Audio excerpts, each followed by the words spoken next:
시작하겠습니다. 시작합니다. 자, 오늘은 좀 재밌는 얘기들이 많은 것 같아요. 그래서 일단은 첫 번째는 이제 그거죠.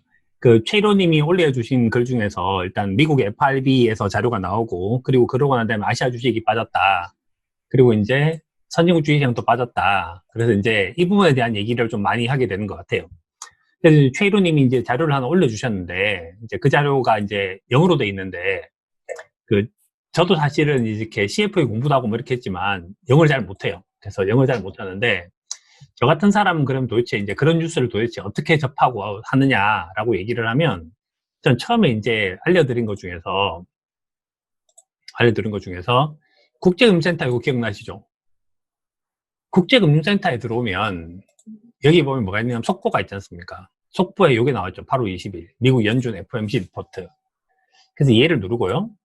누르면, 일단 우리가 이제 영어가 갖고 있는 이제 이 부담스러움이 있는데, 얘를 이제 쭉 내리면, 이제 뭐라 써놨는가 하면, 오늘 뉴스가 요만큼입니다. 요만큼이어서, 어제 이제 FOMC에서 나왔던 내용은 뭔가 하면, 적극적인 경기 부양책을 장기간 유지한다. 그러니까 경기가 나쁘다 이거죠. 그 다음에 이제 경기 회복이 상당히 불확실하다. 그 다음에 노동시장이 개선되는 것들도 잘 모르겠다. 이렇게 경제활동이 제대로 계속돼야지 노동시장이 개선된다. 이게 뭔가 하면 실업률이죠. unemployment rate. 그럼 연준에 있는 어떤 사람 하나가 뭔 얘기를 했다. 그 다음에 연준에 있는 또 누군가가 그 얘기를 했다. 이렇게 돼 있었어요. 그럼 굳이 이제 오늘 따지자면 이 뉴스가 이제 주식시장을 크게 하락시켰다라는 얘기인데, 하락시켰다. 그럼 우리가 이제 이 부분에 대한 자료 중에서 이제 볼 수 있는 것이 두 가지가 있을 것 같아요. 자, 1번. FRB는 경기 진단을 잘하는가? 2번. FRB는 경기 전망을 잘하는가? 그러니까 하나는 과거에서부터 현재까지 있는 게 진단이고, 그 다음 미래는 현재부터 시작해서 미래까지 있는 게 전망이죠. 그 중에서 이제 무슨 자료가 우리한테 의미가 있냐. 그래서 FRB가 이렇게 말을 할 때마다 무엇인가를 하는데, 그래서 그 두 가지에 대한 얘기를 할게요. 자, 첫 번째 뭐라 그랬는가 하면 진단, 두 번째는 뭐라 그랬는가 하면 전망, 그 다음에 이제 세 번째는 FRB의 정책, 이렇게 세 가지가 있어요. 자, 그러면 FRB 자료가 어딨냐 하면, 오늘 이것 때문에 제가 이제 줌으로 할 수밖에 없다고 생각했는데, 여기 보면 FRB 사이트가 있어요. FRB 사이트에 들어와서 모니터리 팔러시가 있고, 여기 내리면, 요거부터 보여드리죠. 오늘 이제 FOMC가 있었는데, 일단 처음부터 해볼게요. FOMC를 눌러요. 그러면 오늘 뜬 뉴스가 뭔가 하면, 이제 이게 의사록이죠. FOMC 의사록이 발표가 되었다. 이게 이제 말 많은 거고. 그 다음에 이제 보우만이라고 하는 사람이 뭐라고 얘기를 했다라는 얘기가 있죠. 이 두 가지 얘기를 가지고 지금 FRB가 뭐라고 했고, 이게 원문이에요. 항상 원문을 보는 버릇을 들인 건 되게 중요하고, 자, 요 내용을 했고요. 그 다음에 우리한테 제일 중요한 게 요거죠. 미팅 캘린더하고 인포메이션. 그래서 여기가 이제 쭉 나옵니다. 여기가 쭉. 자, 이 중에서 지금 현재가 이제 경제가 나빠졌는데, 과연 과거에 진단을 잘했는가를 한번 보려고 하면, 과거로 돌아가는 것이 필요한 것 같아요. 그래서 여기가 과거 자료죠. 자, 여기가 이제 과거 자료고, 여기 들어와서, 잠깐만요.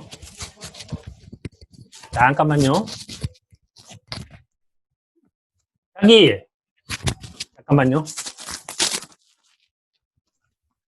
입 좀 닫아줘. 이거 정원 했잖아요. 자, 죄송합니다. 지금 정훈이 홈런을 쳐가지고 바깥에 시끄러워가지고. 자, 이제 우리 어디까지 왔는가 하면, 다시 할게요.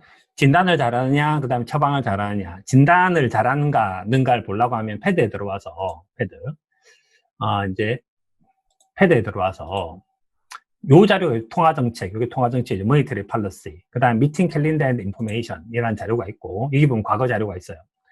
그 다음에 여기 보면 이제 other historical material, 이거 이제 과거 자료죠. 과거 자료를 누르면 이렇게 쭉 나오는데, 사실 사람들이 이 자료에서 제일 많이 보고 싶었던 자료는 뭐냐 하면, 이 자료가 제일 보고 싶었죠. 그 자료의 과거로 돌아와서 이제 2008년도로 돌아온 겁니다. 2008년도로 돌아오면, 이게 아주 옛날 자료인데, 아주 옛날에 FRB 자료가 사실은 이제 스테이트먼트가 특별한 게 이렇게 없었어요. 특별한 게. 이렇게 없었었거든요. 이렇게. 없었었는데, 그러니까 예를 들어서, 그린스팬이 누구랑 되게 비슷한가 하면, 그린스팬이 루이 14세랑 비슷해요. 루이 14세. 그러니까, 절대적인 이제 권력을 누리고 있었던 사람인데, 그 사람은 뭔 얘기를 했는가 하면, 오늘은 경상수지 갖고 얘기하고, 내일은 실업률 갖고 얘기하고, 그 다음날은 민간 소비 갖고 얘기하고, 그 다음날은 뭐 이제 생산 갖고 얘기하고, 이렇게 했던 사람이에요. 그래서 도대체 그린스팬이 무슨 말을 하는지를 느낄 수가 없었어요. 알 수가 없는 거죠. 그래서 그린스팬이 무슨 말을 하는지를 파악하려고 하는 직업이 생겼는데, 그런 직업을 갖고 있는 사람을 패드 와처라 불렀습니다. 패드 와처라 불렀는데, 그린스팬 이후에 벤 버냉키가 이제 그 권력을 잡게 되고, 버냉키는 교수 출신이에요. 그래서 버냉키 시대 때부터 뭐가 만들어지기 시작했는가 하면, 스테이트먼트가 안정화가 됩니다. 스테이트먼트가 안정화가 된다는 말은 뭔 뜻인가 하면, 예를 들어서 2008년도 스테이트먼트를 쭉 보면 이렇게 되어 있는데, 스테이트먼트를 보면 제일 앞에가 이제 좀 더 포맷이 일반적인 거 보여드릴게요. 좀 더 포맷이 일반적인 거. 자, 포맷을 보면 요것도 이게 설명하려면 설명할 수 있는데, 최근 자료랑 포맷이 약간 다른 것 같아서, 자, 최근 자료 보여드릴게요. 최근에 이제 코로나 터지기 전에 자료를 한번 보면 요거죠. 수집된 정보에 따르면 이코노미 액티비티, 이게 경기입니다. 두 번째, 쭉 밑에 나와서 인플레이션, 이게 이제 물가죠. 그래서 여기가 앞에가 경기, 뒤가 물가, 그러한 다음에 정책 금리 이렇게 나와 있어요. 그러니까 경기, 물가, 금리 이렇게 만들어져 있죠. 자, 저렇게 만들어져 있는데 다시 과거로 돌아와서 통화정책 중에서 히스토리컬 데이터를 보는데, 우리한테 제일 힘들었던 건 2007년도였고, 2007년도만 팔았으면 얼마나 좋았을까? 2007년도죠. 2007년도에 쭉 와서 2007년도 9월이 있고 10월이 있었어요. 10월의 스테이트먼트를 보면, 10월의 스테이트먼트를 보면 뭐라고 돼 있었는가 하면, 경제는 솔리드하죠. 경제는 고성장이다. 좋다. 이거죠. 그 다음에 물가는 어떻게 되는가 하면, 물가는 올랐다. 그러니까 경기는 좋아지고 물가는 오른 상황이죠. 그래서 고성장과 고물가로 가고 있는 상황이죠. 그럼 이게 계절로 따지면 어딥니까? 경기가 좋아지고 물가도 올라가고 있다. 경기도 좋아지고 있고 물가도 올라가고 있다. 이게 뭔 뜻입니까? 경기는 좋아지고 있고 물가가 올라가고 있으니까 여름 정도쯤 되는 거죠. 여름. 자, 그 다음에 쭉 하다가 12월 달이 돼요. 12월 달. 12월 달에 스테이트먼트를 보면 경제가 꺾였죠. 둔화되기 시작을 했고, 그 다음에 물가는 올랐으니까 뭡니까? 저성장이면서 물가가 올랐으니까 계절로 따지면 뭡니까? 경제는 꺾였고 물가는 올라가기 시작한다. 가을이죠. 여기서부터가 경제가 좀 나빠지는 상황들이고, 나빠진 상황. 그래서 FRB 자료를 쭉 보면서 제가 느끼게 되는 것은 뭔가 하면, FRB가 뭐를 잘하는가 하면 진단을 잘해요. 진단을. 그래서 FRB는 경기 판단, 물가 판단을 잘한다죠. 물가 판단을 잘한다. 그래서 FRB는 과거에 대한 진단을 잘해요. 자, 다시 그러면 최근 자료를 본다면, 다시 최근 자료. 1년에 8번밖에 안 해요. 자, 최근 자료를 보면 뭐라고 얘기를 하는가 하면, information received 이렇게 돼 있죠. 수입된 정보에 따르면 이 뜻입니다. 수입된 자료에 따르면 경기는 마드리 레이트, 안정적으로 상승하고 있었던 거죠. 그 다음 물가는 보면 뭔가 하면 러닝 빌로 2% 미만이었던 거죠. 경제는 좋아지고 물가는 낮아지니까 이게 뭡니까? 골디락스죠.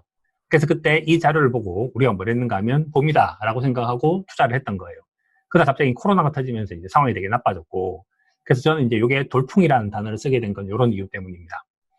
자, 그러면 그 다음에 이제 두 번째 얘기는 FRB가 경기 전망은 잘하는가요? 전망은. FRB 자료를 보면 자료가 어떻게 만들어져 있는가 하면 이제, 자, 쭉 보시면 작년도로 가볼게요. 왜냐하면 지금 이제 풀로 다 있는 거. 쭉 보면 프레스 컨퍼런스고 프로젝션이죠, 프로젝션. 그 다음에 여기 프로젝션. 그 다음에 프로젝션 이렇게 했어요. 그러니까 FRB는 경기에 대한 전망을 몇 번을 하는가 하면 4번 하죠, 4번. 그러니까 FRB는 경기에 대한 판단. 저는 이걸 갖다 뭐라 쓰는가 처방이라고 얘기해요. 처방은 8번. 처방을 8번 하고, 경기에 대한 전망. 이건 이제 이 사람들이 생각하는 미래에 대한 예측이죠, 미래 예측. 이걸 몇 번 하는가 하면 FRB 자료에 따르면 4번을 합니다. 4번. 자, 이제 4번을 하는데, 프로젝션 머티리얼인데, 이건 또 잘하는가. 제가 이렇게 얘기하는 거 보니까 잘 못해서 이 얘기를 하는 거겠죠. 얘가 이제 좀 재미있었던 것이 이제 지금 현재 사람들이 제일 관심 갖고 있는 것이 미국이 금리를 언제까지 인하할 것인가 뭐 이런 거에 대한 관심이 되게 많아요. 자, 그래서 또 과거로 돌아가 보면 2014년 잠깐만요. 일로 봐야 되겠네. 자, 2015년도가 있어요. 2015년도. 이 얘기를 왜 하는가 하면 지금 화면 보이시죠? 화면 보이시죠? 몇 분만 이해해 주세요. 화면 보이시는지 확인해 보려고. 오케이. 자, 감사합니다. 자, FRB 자료를 보면 FRB가 페더럴 펀드 레이트, 페더럴 펀드 레이트를 보면 유후 페더럴 펀드 레이트를 누르면 페더럴 펀드 레이트이 계속 제로금리로 있었죠. 제로금리로 있다가 금리를 2008년도부터 시작해서 2015년 12월 달까지 제로금리로 있다가 2015년 12월 달부터 금리를 올리기 시작해서 2016년도에 올렸고 이렇게 금리를 올리게 되죠. 자, 이제 이런 자료들이 이제 우리한테 중요한 자료들인데, 그러니까 FRB 자료에 다시 들어와서 2015년도로 한번 가보죠. 2015년도에 프로젝션이 있고 프로젝션이 있습니다. 맨 마지막 프로젝션 볼게요. 자, 프로젝션 HTML을 보면 프로젝션 어떻게 하는가 하면 당연히 포맷은 뭐겠습니까? 경기, 물가, 금리겠죠. 그래서 경기가 실질 경제 성장률이 어떻게 될 것 같아? 그 다음에 미국은 소비 국가니까 내수는 어떻게 될 것 같아? 그 다음에 물가는 어떻게 될 것 같아? 그 다음에 근원 물가는 어떻게 될 것 같아? 딱 보이게 느껴지죠, 지금? 지표가? 자, 경기 물가에 대한 얘기를 하고, 야, 금리는 어떻게 될 것 같아? 우리가 금리를 보는 가장 중요한 이유는 경기와 물가가 금리를 결정하기 때문이죠. 자, 이런 식으로 지표를 만들어요. 이런 식으로 지표를 만들고, 그 다음에 뭘 하게 되는가 하면, 프로젝션을 하게 되면, 자, 이게 몇 년도죠? 2015년도로 와서 2015년도에 프로젝션을 했습니다. 프로젝션을 해서 경기에 대한 얘기를 해서 현재는 어떻게지만 현재는 2015년도 2.1 정도 좀 될 것 같고 2016년도 2.4, 2.2 이게 신문에 기사가 항상 나오는 것들이죠. 장기적으로는 2% 정도 되는 경제 성장률 할 것 같아. 그 다음에 이게 이제 중앙값이죠. 중앙값이란 말은 뭔가 하면 FOMC 미팅에 참가한 사람들이 다 자료를 던져요. 마치 포워드 EPS 컨센서스가 만들어진 거랑 거의 비슷한 과정들이에요. 쭉 만들어지고, 그 다음에 이제 경제 성장률에 대한 이야기, 실업률에 대한 이야기 쭉 하죠. 이 중에서 이제 우리가 제일 관심사가 뭔가 하면 FOMC 참석한 사람들이 앞으로 통화 정책을 하는 데 있어서 그 금리를 얼마 정도쯤 될 것 같습니까? 라는 겁니다. 근데 그때가 2015년 12월 말이었고, 그때 금리 동결해야 된다는 주장을 했던 사람이 한 명. 이게 제로금리죠. 제로에서 0.25. 두 명이 있었고, 금리를 한 번이라도 올려야 됩니다라고 생각했던 사람이 15명이에요. 15명. 실제로 금리 딱 올렸기 때문에 결국 올라왔어요. 그 다음에 2016년도 얼마쯤 됩니까? 하면 2016년도는 그 4명이 뭐라 그랬는가 하면 금리를 여기서부터 시작 한 번 올린 건데, 2번, 3번 올릴 것 같아. 그러니까 2번 더 올릴 거다. 이렇게 생각하는 거고. 3번 올릴 것 같아, 4번 올릴 것 같아, 5번 올릴 것 같아, 뭐 이렇게 하는 사람들이 이렇게 존재하는 거잖아요. 총 여기에 참석한 사람이 몇 명인가 하면 17명이에요. 자, 그럼 2016년 말이 됐을 때 미국 FRB에 제일 많이 한 걸 보면 1.37호니까 1.37호 여기서부터 시작해서 한 번, 2번, 3번, 4번 올렸을 확률이 제일 높잖아요. 전망을 제대로 했다면. 근데 FOMC 회의를 보면 2016년도에 계속 동결이었죠. 자, 이 말의 뜻은 뭔 뜻입니까? 이 말의 뜻은 FRB가 경기 전망을 잘한다, 못한다. 못한다. 그래서 저는 이게 FRB에 있는 사람들이 아무리 똑똑하다 한다 하더라도 현재 상황을 정확하게 진단하는 것은 가능하겠지만 미래를 진단하는 데 있어서 17명 중에서 17명이 틀렸다라는 거예요. 그래서 저는 무슨 자료를 의미 있게 생각을 하고 무슨 자료에 대해서 의미를 없다고 생각하는가 하면 FRB 멤버가 나와서 2020년도는 경제 성장률이 얼마 정도 좀 될 것 같습니다. 2020년도에는 금리를 어디까지 올리겠습니다. 라고 말을 하는 것은 신경 쓰지 않기로 했어요. 그래서 실제 FRB가 경제에 대해 정확하게 판단하는 걸 잘하지 전망하는 걸 잘할 수 없다. 그래서 저는 이걸 보면서 또 어떤 생각이 드는가 하면 우리나라 증권가에서 제일 많이 나오는 얘기 중에 하나가 그거거든요. 이제 향후 지금부터 시작해서 뭐 앞으로 1년 동안에 상저하고가 돼서 뭐 6월달 정도부터는 상승 전환을 하고 뭐 9월달부터는 하락 반전을 하고 이런 거 있지 않습니까? 저는 그거 진짜 웃긴 얘기라고 생각해요. 그래서 천하의 FRB에 있는 사람들도 경기에 대한 판단을 못 하는데 무슨 경기에 대한 판단을 한단 말이냐, 경기에 대한 전망을 한단 말이냐. 그냥 경기에 대한 현재 상황에 대한 정확하게 진단이라도 해라. 전망할 생각하지 마라.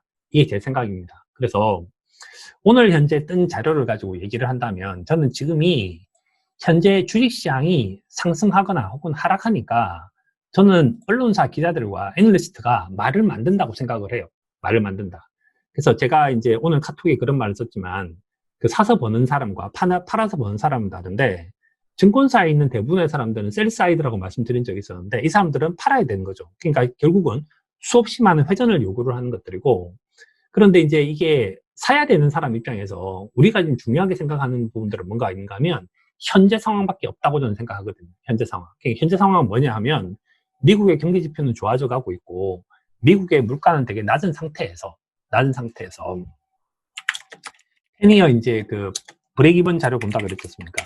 이렇게 이런 지표를 봤을 때 BEI 지수를 보니까 이 BEI 지수가 현재 1.5% 이상에서 이렇게 올라가고 있으니까 저는 향후에 미래에 미국에 있는 소비자들이 그 끝나고 나면 그 펜트업 디맨드라고 하죠. 억눌려 있는 소비를 다시 할 확률이 높지. 현재 여기서부터 시작해서 이제 하락 반전할 확률은 별로 없다. 그래서 저는 어제 그 일어났던 뭐 사건들이라든가 이런 것들은 좀 그 별것 아닌 사건이라고 생각을 해요. 어제 뭐 이제 어제 미국의 주가가 뭐 그렇게 하는 것도 별 생각을 별로 하고 있지 않고, 두 번째는 한국의 주식시장이 이제 그렇게 반응하는 것에 대해서는 그거는 저도 이제 비슷한 생각을 하는데, 제가 어제 뭐라고 말씀드렸는가 하면 제가 며칠 전에 한국 주식시장을 사지 않는 가장 핵심적인 이유는 뭐냐라고 하면 미국은 장기적으로 이렇게 우상향하잖아요. 우상향한다는 말은 무슨 뜻인가 하면 이게 그림을 딱 그려보시면 확연히 느껴지시는데 자, 확연히 느껴지는데 저 SPY 볼게요. SPY. 다우지수 자체를 봐도 되지만 ETF를 본다면 얘가 지표가 차트 볼게요. 그냥 장기적으로 이렇게 오랫동안 이게 우상향한다는 말은 뭔 뜻인가 하면 실적이 계속 좋아진 거예요. 근데 우리가 어제 봤던 자료는 뭐가 있는가 하면 한국 기업들은 실적이 멈춰 있거든요. 실적이 멈춰 있고 전혀 기업의 생산성이 빠른 속도로 좋아지지 않는다는 거죠. 저는 그래서 현재 지표를 딱 볼 때 어떤 것이 위험하다고 생각하는가 하면 그 한국이라는 나라는 기본적으로 기업의 실적이 좋아지지 않고 있기 때문에 그 부분에 대해서 그렇게 신경 쓸 필요가 없다, 이런 생각을 하게 됐던 겁니다. 자, 그래서 오늘 간단하게 얘기를 한 부분들은 뭔가 하면 FRB의 현재 경기에 대한 진단서는 중요하고 FRB의 경기 전망, 특히 12명 정도 되는 FOMC 멤버들 한 명 한 명이 나와서 저는 이렇게 생각해요, 저는 이렇게 생각해요, 이런 부분들은 신경 쓸 필요가 없는 재료라고 생각해요. 우리한테 중요한 것은 뭔가 하면 FRB가 하고 있는 경기에 대한 진단서가 중요하고, 두 번째는 FRB가 내민 결국은 처방전이 중요하고, 그러니까 금리가 올라가느냐 금리가 떨어지느냐가 중요할 뿐이죠. 그래서 그 나머지 자료들은 저는 별로 신경 쓸 필요가 없다라고 생각을 해요. 그래서 언론사가 이제 뭔가 그거에 대해서 확대 해석을 하는 것에 대해서 항상 조심해야 된다, 이런 생각이 듭니다. 자, 질문. 자, 카톡방에 질문 한번 해보시죠. FRB와 관련해서.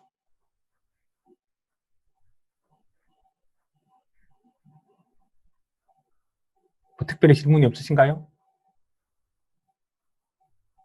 말로 하니까 저는 좀 훨씬 쉽기는 하네요.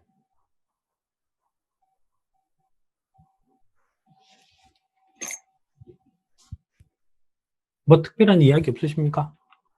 듣고 계십니까?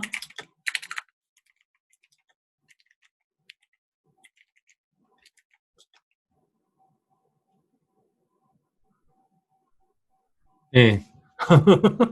특별히 얘기가 너무 없으셔가지고 뭐 질문하실 것도 별로 없고.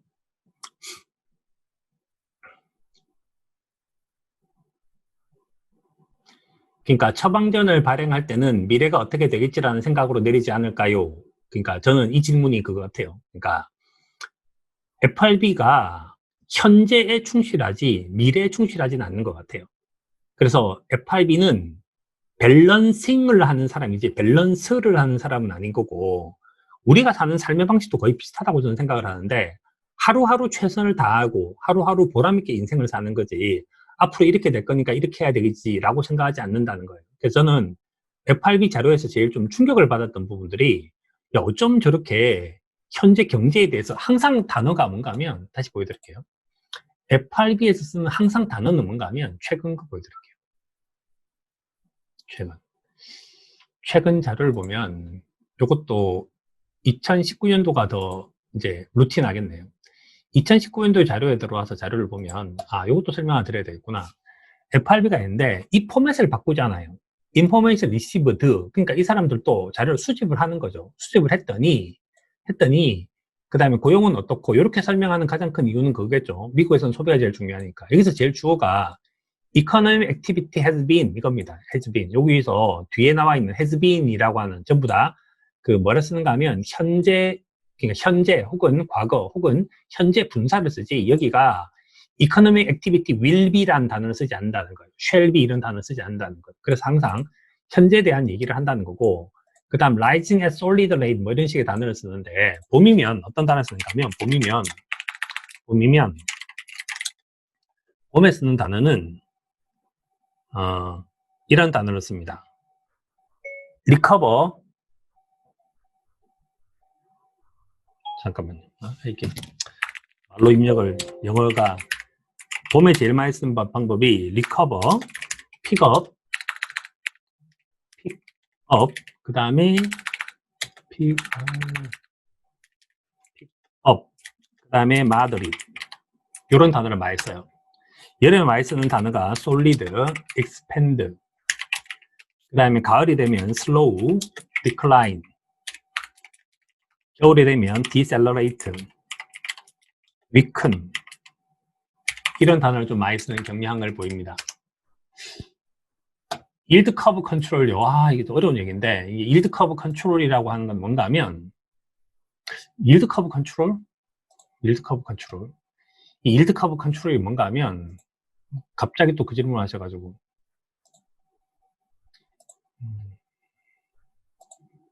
한 대까지 할게요. 자, 이제 금리가 있는데, 리보 금리가 있는데, 리보 3months, 이게 이제 은행 간 금리죠. 오늘 그 동영상에서 그 사람 보셨습니까? 저기 누가 나왔었는가? 그 사람이 나왔죠. 알렉산더 해밀턴. 알렉산더 해밀턴이 이제 미국의 금융시장을 만들어버린 사람인데, 여기다가 12 months 리보 이런 자료를 갖다가 간단하게 두 개만 비교하면 기본적으로 당연히 뭐가 높아야 되는가 하면 장기금리인 빨간 게 높아야 되고 파란 게 낮아야 돼요. 근데 장단금리가 이렇게 역전되잖아요. 이 역전되면 어떤 일이 만들어지는가 하면 이 금리가 이렇게 결정되는 이론에 대해서 세 가지를 얘기를 하는데, 하나는 기대 이론, 하나는 뭔가 하면 유동성 이론, 하나는 마켓 세그멘테이션이라고 하는 이론이 있어요. 다른 분은 알아들으시겠는가요? 그러니까 그래서 이제 요 세 가지 이론이 있는데, 이게 이제 채권 시장에 대한 이야기인데, 채권 금리가 결정되는 이유, 채권 시장 금리가 우상향하는 이유, 우상향하거나 뭐 이런 이유를 밝힌 거예요. 이게 밝혀서 하나는 기대 이론이다라는 말은 뭔가 하면, 예를 들어서 장기금리가 높거나 장기금리가 낮은 것은 향후 미래에 대한 경기가 좋거나 나쁘기 때문이다. 이게 기대 이론이고, 두 번째는 유동성 선호설이라고 하는 건 뭔가 하면 단기금리가 낮고 단기금리가 비싼, 채권 가격이 비싼 이유는 뭔가 하면 사람들이 만기가 짧은 것을 선호하기 때문이다 라고 하는 것이 그거예요. 세 번째는 시장이 아예 분리되어 있다. 단기 채권 사는 사람, 장기 채권 사는 사람 분리되어 있다. 이게 이제 마켓 세그리게이션이라고 얘기를 하는 건데, 일단 기본적으로 일드 커브는 우상향해야 돼요. 우상향해야 된다는 말은 뭔 뜻인가 하면, 자, 화면에 나와 있는 자료 중에서 이게 모르시겠다고 말하시는 게 되게 좋은 것 같아요. 왜냐하면 이게 저도 지금 이제 누가 뭘 모르는지 뭘 아는지를 잘 몰라가지고, 여기 보면, 자, 요 지표 보이십니까? 지표를 보면 8월 14일 날 미국의 장단기 금리 차인데, 미국에서 제일 중요한 거는 돈이 돌아야 되는 거죠. 돈이 돌아야 되는데, 돈을 돌리는 기능은 누가 하는가 하면 은행이 합니다. 자, 오버나잇 하루짜리고, 원위크 일주일, 2주일, 한 달 이렇게 되는데, 미국의 달러를 기준으로 보면 0.08, 0.15, 0.15, 20, 27, 33, 46이니까 이게 단기금리는 낮고 장기금리는 높으니까 그림이 이렇게 만들어지는 거죠. 이걸 갖다 뭐라 그러는가 하면 어버드 슬로핑 일드 커브라 불러요. 오른쪽으로 우상향하는 일드 커브라고 부르는 거죠. 자, 이렇게 하는 것이 되게 당연한데 시장에서 어떤 게 되면 문제가 되는가 하면, 자, 2020년 2월 달에 2월 달에 어떤 시그널이 나와 버렸냐면 2월 17일인가 그랬을 거예요. 자, 2월 21일로 돌아가 보면 그 당시 장단위 금리가 자, 이 미국 달러인데 1.57, 1.58, 1.62, 1.67, 67, 67, 72 이게 정상이죠. 자, 2월 달 정상인 거 보이죠? 2월 21일까지 정상이었는데 2월 28일부터 2020년 2월 28일부터 뭔가 이상한 조짐이 나타나요. 이상한 조짐. 자, 이상한 조짐이 나타나서 뭐가 됐는가 하면 일드 커브가 56, 56인데 여기는 5일이니까 이게 더 높죠. 그 다음에 여기가 더 낮고 여기 낮고 이렇게 돼 있죠. 그럼 일드 커브가 뭡니까? 업워드 슬로핑 하지 않잖아요. 그래서 이게 일드 커브가 문제가 생긴 거예요. 일드 커브가 문제가 생겼는데 이게 정상적으로 돌아선 날이 언젠가 하면 3월 24일이었던 거예요. 3월 24일. 자, 그런데 이렇게 했을 때 기본적으로 돈들이 안 돌지 않습니까? 돈들이 안 돌면 뭘 하는가 하면 미국 FRB가 단기채를 사요. 단기채를 사서 금리를 떨어뜨리는 일을 하는 거예요. 그 금리가 0에서 0.25로 만든다. 이거 어떻게 하는지 아시나요? 하는 방법? 금리가 제로금리다. 이거 어떻게 하는지 아십니까? 이게 우리나라 사람들이 그 전화를 해서 FRB한테 전화를 해서 FRB가 미국 시티은행한테 야, 내일부터 금리 제로금리 하고 전화 끊는 거 아니에요. 뭐라 하는가 하면 금리가 0에서 0.25가 될 때까지 채권을 사거나 팔거나 사거나 팔거나 해서 그 근처에 맞추는 거예요. 그래서 이게 뭔가 하면 공개시장 정책이라고 얘기하는 거예요. 오픈마켓 오퍼레이션. 오케이? 자, 그래서 이제 이렇게 시장을 맞추는데 무슨 상세한 설명 말씀하시는 건가요? 지금 되게 상세하게 설명하고 있지 않나요? 그래서 여하튼 금리를 맞춰내는 거예요. 0에서 0.25가 되게. 자, 맞춰내는데 뭐가 되냐면 이제 그렇게 금리를 맞춰내는데 이제 그렇게 맞춰내는데 만약에 그럼에도 불구하고 지금 제로금리까지 가버렸는데 이미 그래도 안 되겠다라고 생각하면 뭘 사는가 하면 장기 채권을 사요. 장기 채권을 사게 되면 어떤 일이 만들어지는가 하면 장기채를 사면 FRB가 자산이 늘어나 버리게 되는 거예요. 자산이 이렇게 늘어난다. 자, 왜 그런가 하면 그냥 상식적인 수준을 생각을 해보면 여기에 있는 수준은 뭐가 있는가 하면 장기채를 산 게 아니에요. 단기채만 사는 거예요. 단기채만 사면 일주일 지나면 익스파이어 사라지는 거예요. 일주일 지나면 또 사라지고 일주일 지나면 또 사라지고. 근데 30년짜리 채권을 사면 그것이 그 밸런스 시트상에 자산으로 남아있고 부채로도 남아있는 거죠. 그래서 그게 돈을 찍는다라는 행위를 하는 것이 거기서부터가 퀀터티브 이징. 그래서 양적 완화라 부르는 거예요. 양적 완화. 자, 근데 그렇게 했는데 그렇게 금리를 떨어뜨렸는데 미국 시장이 꼼짝을 안 하니까 그때 나왔던 얘기가 뭔가 하면 우리나라도 마이너스 금리를 가야 되지 않습니까? 라는 얘기가 나온 거예요. 그래서 미국이 마이너스 금리를 가서 문제를 해결해야 되지 않느냐, 유럽이나 일본처럼 그 얘기를 했을 때 뭔 얘기가 나오는가? 아니다. 우리는 일드 커브를 컨트롤하는 것으로 충분하다고 생각한다라는 얘기를 해요. 일드 커브를 컨트롤하는 걸 충분하다는 말은 뭔 뜻인가 하면 자, 현재 지금 이해되고 계시나요? 키보드 쳐도 말이 빠른데 이렇게 하니까 진짜 말 빨리 하는 것 같아요. 자, 보면 지금은 일드 커브가 이게 컨트롤이 됐잖아요. 일드 커브가 컨트롤이 됐다는 말은 뭘 뜻인가 하면 은행에 그러니까 예를 들어서 이렇게 생각해 보죠. 아주 극단적으로 그러니까 US 라이브 오버나잇이 이게 예를 들어 10%라고 생각해 보세요. 그 다음에 1년은 1%라고 생각해 보세요. 그러면 모든 사람들이 전부 하루짜리만 투자를 할 거 아닙니까? 그럼 돈들이 지금 현재 전부 다 뭔가 하면 황금성 자산에만 있는데 장기로 아무로 투자를 하지 않는 거예요. 장기로 아무도 투자하지 않으면 누가 과연 주식 투자를 할 것이며 누가 과연 장기 채권을 살 거냐 이거죠. 그렇게 해서 돈들이 그렇게 되면 돈들이 전부 다 그 현재 당장의 자산들만 사기 때문에 장기 자산은 가지 않는 거예요. 그래서 일드 커브를 컨트롤한다는 말은 뭔가 하면 이렇게 우상향 커브를 만들어서 민간이 그 다음에 금융회사가 저절로 돈이 돌아가는 시스템을 만들겠다. 이걸 갖다가 뭐라고 부르는가 하면 일드 커브 컨트롤이라고 얘기를 하는 거예요. 그래서 현재 FRB는 금리를 제로금리, 그러니까 금리를 마이너스 금리로 가고 싶어 하지 않아요. 왜? 금리를 마이너스 금리로 가면 누가 이제 망가지는가 하면 얘가 망가지는데 도이치은행 있죠, 도이치은행.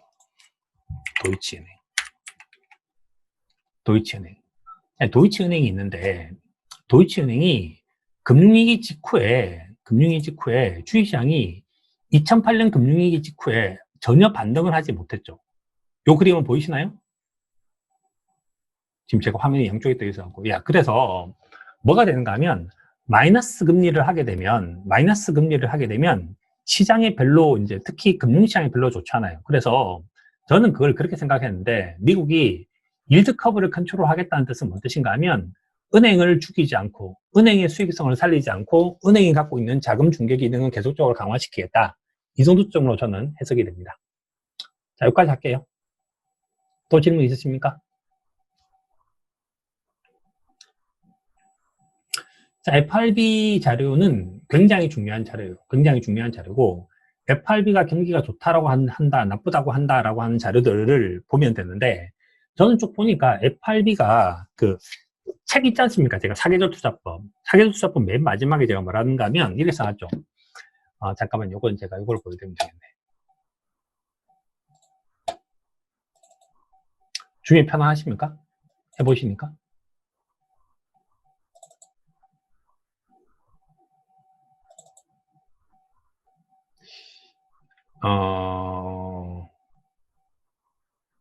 자.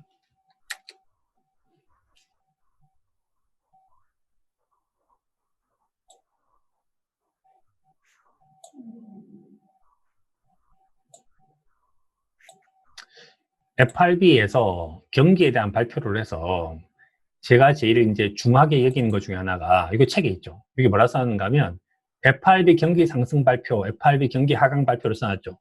근데 이 지표가 OECD 이런 지표랑 거의 유사하더라고요, 이렇게. 그래서 제가 보니까 어떤 생각을 하게 됐는가 하면 FRB도 되게 중요하게 바라보는 것이 경기 선행지수가 아닌가 이런 생각을 제가 하나 하게 됐어요. 자, 그러니까 이제 정리를 대충 하면 이거는 이제 제 생각입니다. 그러니까 죄의 뇌피셜이죠.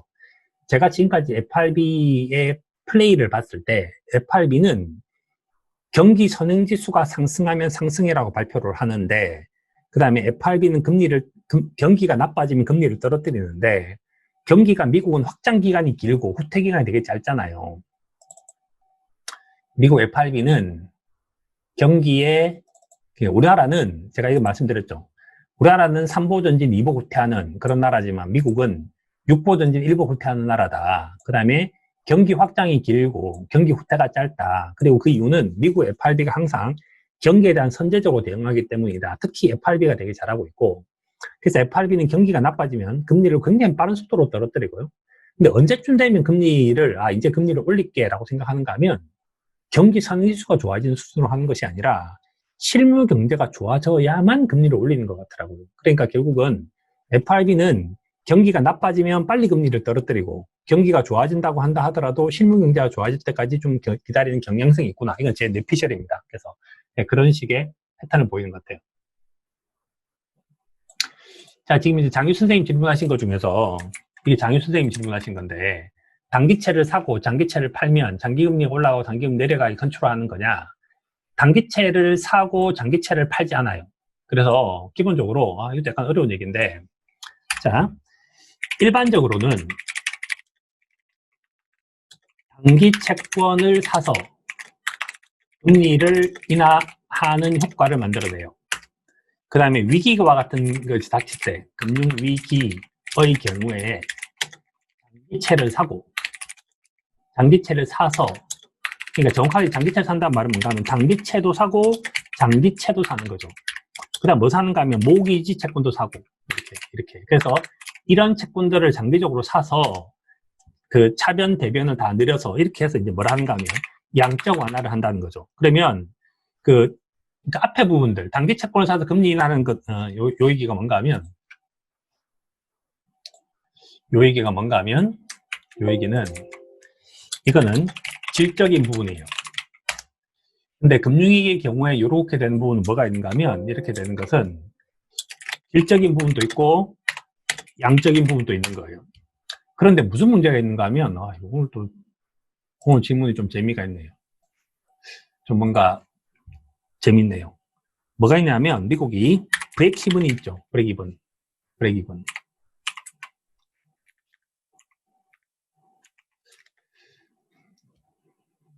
저도 이런 게 좀 재밌긴 해요. 재밌는데 이거는 크게 보면 돈이 안 되는 것 같아서 제가 자 여기 보면 금리 2% 넘어갔죠. 2011년도에 보이십니까? 이거 보입니까?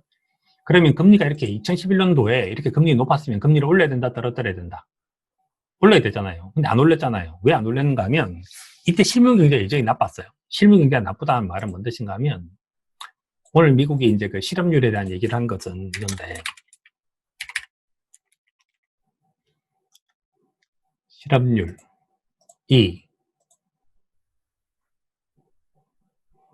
실업률이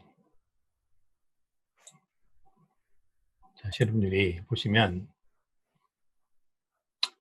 실업률이 여기 지금 이제 실업률이 2011년도에 실업률이 7.5%인데 지금 이제 이미 그 물가가 2.5%가 올랐잖아요. 그러면 뭘 해야 되겠습니까? 금리를 올려야 된다, 떨어뜨려야 된다. 올려야 되는데 금리 안 올렸죠. 금리 제로금리였잖아요. 여기 지금 제로금리였던 거 기억나시죠? 2015년도 말까지. 자, 그래서 이렇게 한 거예요. 자, 그런데 물가가 이렇게 올라오는데 실업률이 이렇게 높다. 그러면 답이 뭐겠습니까? 그러면 금리를 낮춘 상태로 돈을 풀지 않아야 되잖아요. 이때 하는 게 뭔가 하면, 이때 하는 것이 뭔가 하면, 좀 전에 지금 이제 장유 선생님이 질문하신 이때 하는 것이 뭔가 하면, 장기채를 사서 하고, 단기채를 판다. 이렇게 얘기하는 거예요, 이걸 부른 이름이 뭔지 아십니까? 그걸 부른 이름이? 오퍼레이션 트위스트. 들어보셨나요? 오퍼레이션 트위스트. 이게 네이버를 쳐야지 한글로 나오겠죠? 오퍼레이션 트위스트. 그게 오퍼레이션 트위스트예요. 오퍼레이션 트위스트. 장기채를 사고 장기채를 사고 단기채를 팔아서 경기는 살리면서 돈은 풀지 않겠다. 이렇게 한 이유가 뭐겠습니까? 그래야지 기본적으로 물가를 떨어뜨릴 수 있기 때문이다. 떨어졌죠, 결국은. 그 다음에 그 이후 했던 것 중에 하나가 요게 하나가 유명했고, 두 번째는 이런 비슷한 것이 있는데 스털라이즈드 QE 들어보셨습니까? 스털라이즈드 QE. 스털라이즈드 QE. 아, 이 영어 스털라이즈드. 잠깐만요. 아유. 제가 영어가 돼야 되는데. 스털라이즈드 QE라는 것이 있었는데, 이게 불태화예요, 불태화. 불태화라는 말은 뭔가 하면, 불태화라는 것은 뭔가 하면, 이제 스스로가 태화하지 않는다. 돈을 만들지 않는다는 뜻이에요. 돈을 만들지 않는다. 그래서 얘도 보면 뭐가 있는가 하면, 오퍼레이션 트위스트나 스털라이즈 QE는 전부 뭔가 하면, 돈을 찍어내지 않고 금리만 떨어뜨리는 질적인 부분만 하기 때문에 그렇습니다. 자, 여기까지. 됐나요, 이제? 되셨나요? 그래서 뭐 우리가 여기까지 들어와서 이제 느껴지는 건 그건데 FRB잖아요. FRB가 힘이 진짜 세요. 힘이 장난이 아니겠어요. 힘이 장난이 아니게 세고 이 FRB의 그 모태 같은 사람이 누구냐면 모태 같은 사람이 오늘 그 영상 보셨는지 모르겠는데 오늘 영상에서 제일 중요했던 사람이 누굽니까? 오늘 영상에 제일 중요했던 사람 알렉산더 해밀턴이죠. 알렉산더 해밀턴인데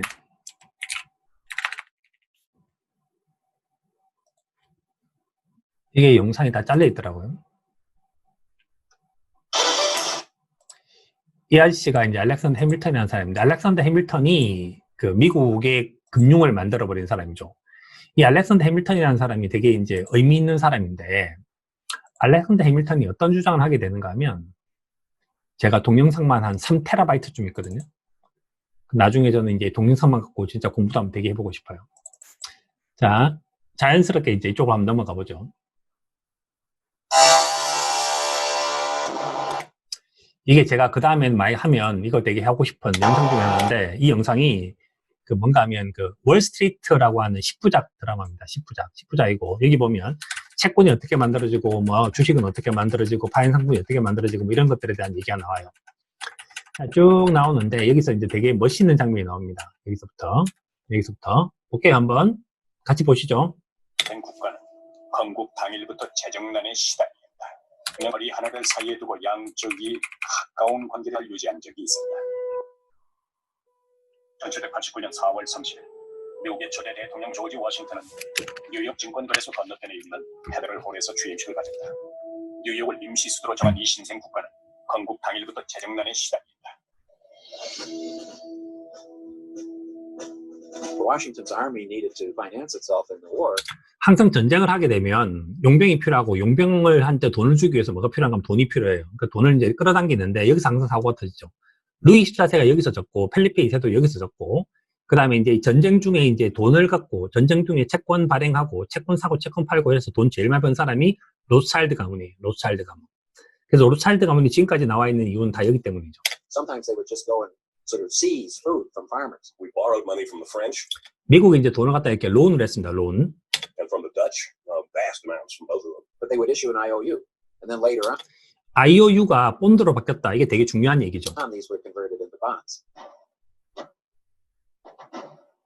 독립전쟁 동안 연방정부와 각 주정부는 총 5,400만 달러에 달하는 채무를 남겼다. 이 채무들은 신흥국가의 품격과 존엄에 반하는 것이다. 워싱턴은 후관인 알렉산더 해밀턴에게 해결책을 의뢰한다. Hamilton could not have been poor. He was a bastard, and he worked in a merchant house, and that's where he learned commerce. He learned about buying and selling. Most of the founding fathers didn't really understand. 그 파운딩 파더즈가 있죠. 그래서 파운딩 파더즈가 있어서 미국의 굉장히 이제 건국의 아버지라고 불리우는 그런 사람들 중에서 미국의 이제 그 뭐죠? 미국인이 아닌 사람, 미국에 태어나지 않은 사람이 유일하게 이제 알렉산더 해밀턴이었죠. 알렉산더 해밀턴이고 이 사람은 이제 그 장사하는 걸 보고 살았던 아주 천재적인 사람이었습니다. Much about buying and selling because they were planning. 농장주 출신의 개국 공신들은 화폐 발행량을 늘리는 것으로 자, 이게 농업이고요. 문제를 해결하려 했지만 해밀턴은 통합 행정으로 가치가 하락한 화폐로 채무를 상환한다. 가뜩이나 가진 게 없는 이 나라는 국가 신용도가 영원히 실추되고 더 이상 돈도 빌릴 수 없을 것이라고 생각했다. 이게 이제 농업을 하는 사람과 상업을 하는 사람이 결정적인 차이인데 농업을 하는 사람은 빚부터 갚아라 이렇게 얘기를 해요. 빚부터 갚아라 이렇게 얘기하고 저희 아버지도 얘기하고 저희 장인어른도 얘기하죠. 항상 빚부터 갚아야 된다. 일단 빚 없는 집에서 사는 것이 얼마나 행복하냐 이렇게 생각하는 것이 농업인적인 사고고 우리는 그런 삶을 갖다가 이렇게 유전자의 그 뇌리에 박혀있는 그런 상태죠. 근데 장사하는 사람들 생각은 다르죠. 33살의 젊은 재무장관 해밀턴은 5종의 계획을 세우기 시작했다. 상환할 돈이 없다면 채무를 남겨둬야 하겠지만 신용을 잃지 않으면 당당하게 남겨놔야 한다는 것이었다. 이게 뭔가 번역이 잘못됐는데 그러니까 갚지 않겠다는 뜻입니다. 갚지 않겠다. 미국 금융박물관 내에는 해밀턴이 24살 때 했던 말이 남아있다. 24살에 했다 이런 거 신경 안 쓰셔도 돼요. 하여튼 엄청 천재였습니다. 엄청 천재. 이게 또 그 1억 불짜리 얘기죠. 그래서 어제 제가 이제 보여드린 필립 피셔의 커멘트. 당신 업종에서 다른 회사는 안 하는데 당신이 하는 게 뭔가 이게 100만 불짜리 커멘트라면 이거는 거의 1억 불짜리. 자, 1억 불이라고 이렇게 저하시키는 것이 좀 웃긴데 이게 정말 어마어마한 겁니다. National debt will be to us a national blessing.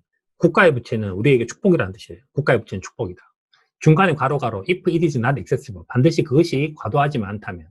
자, 이 말은 뭔 뜻인가 하면 국가가 빚을 내서 뭘 해야 되는가 하면 선투자를 하라는 뜻이에요. 선투자.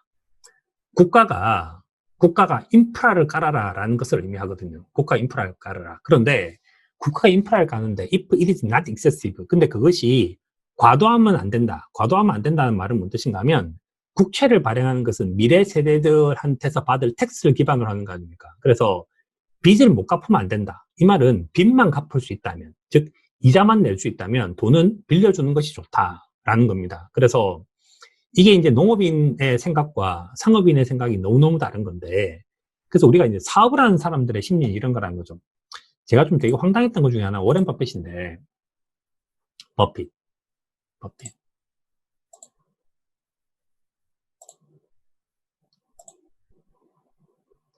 버핏이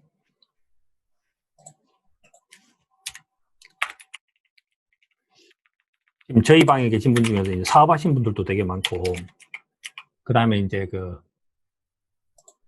상장을 한번 시키신 분도 있고, 그런데, 자, 버킷스웨이를 보면, 쭉 보면요. 여기 이제 자산인데, 여기가 이제 자산이죠, 자산. 자, 자산이 있고, 간만에 한번 엑셀로 한번 긁어볼까요?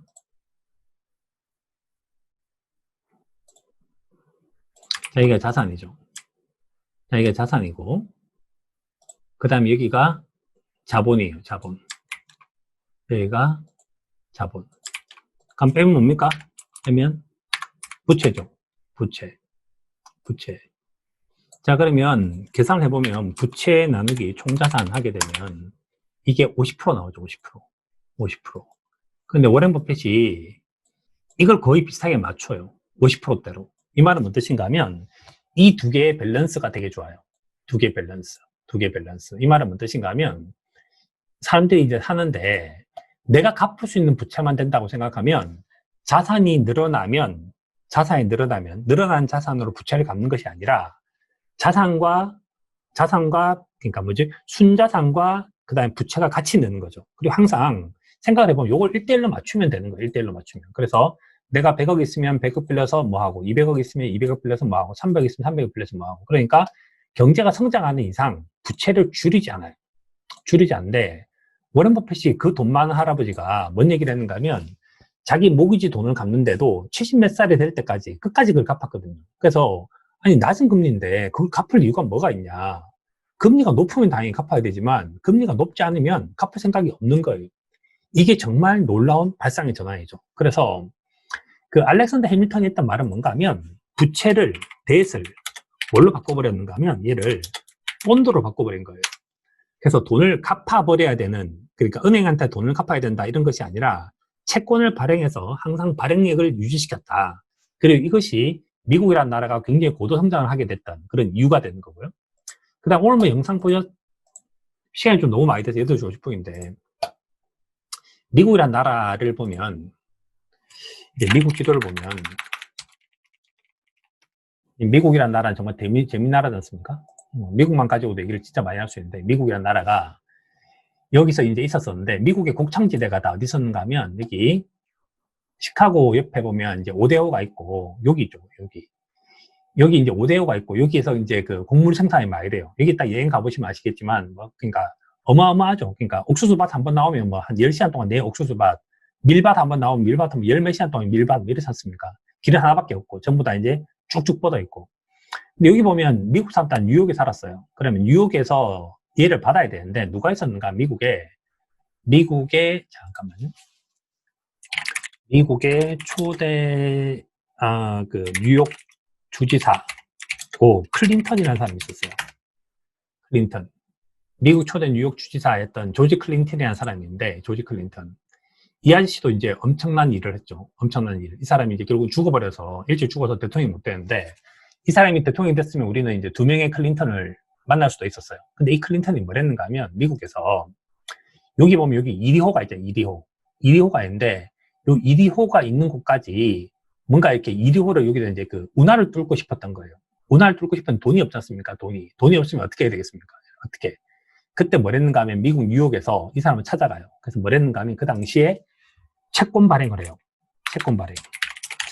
그게 뭔가 하면 최초의 지방채 발행이에요. 지방채를 발행했는데 이게 우리나라식으로 따지자면 뭔가 하면 서울에서부터 시작해서 부산까지 가는 경부고속도로를 뚫고 근데 그 돈을 누구한테 받는가? 민간한테서 받고 민간한테 받은 돈을 갚아야 될 거 아닙니까? 그걸 뭘로 갚는다? 톨비를 받아서 받는다. 이 아이디어를 낸 사람이 이 클린턴 주지사인 거예요. 클린턴 주지사. 그리고 이 사람에 의해서 결국 미국이라는 나라가 이리호를 뚫고 그래서 미국의 요즘에 초등학생들한테 이게 되게 중요하죠. 왜냐하면 미국 초기 발달 사이에 있어서. 그래서 이게 되게 중요했고 그 다음에 미국 북부에 미국의 남북전쟁을 할 때 북부가 채권 발행을 했어요.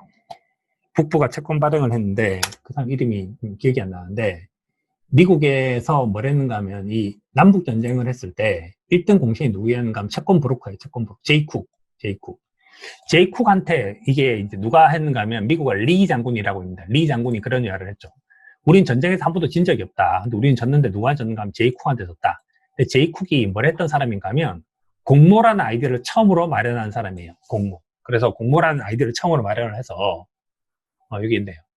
공모라는 아이디어를 처음으로 마련을 해서 뭘 했는가 하면 한 명한테 100만 불 받는 것이 아니라 100명한테 100만 불 받는다. 그래서 굉장히 적은 돈을 받을 수 있었고 그때 저 아저씨가 또 이제 뭔 짓을 했는가 하면 뭐 엉클쌤 이런 거 있잖아. 엉클쌤 아니지. 엉클쌤이 아니지. 그 뭐 노예인 엉클 머시기 노예 뭐 있지 않습니까? 노예 엉클 머시기 있었는데 뭐 이런 거 흑인 나오는 거 제목이 뭔지 기억이 안 나는데 그래서 여기 보면 이제 뭐 우리 옛날 어렸을 때 봤던 거 중에 쿤타킨테 이런 거 기억하십니까?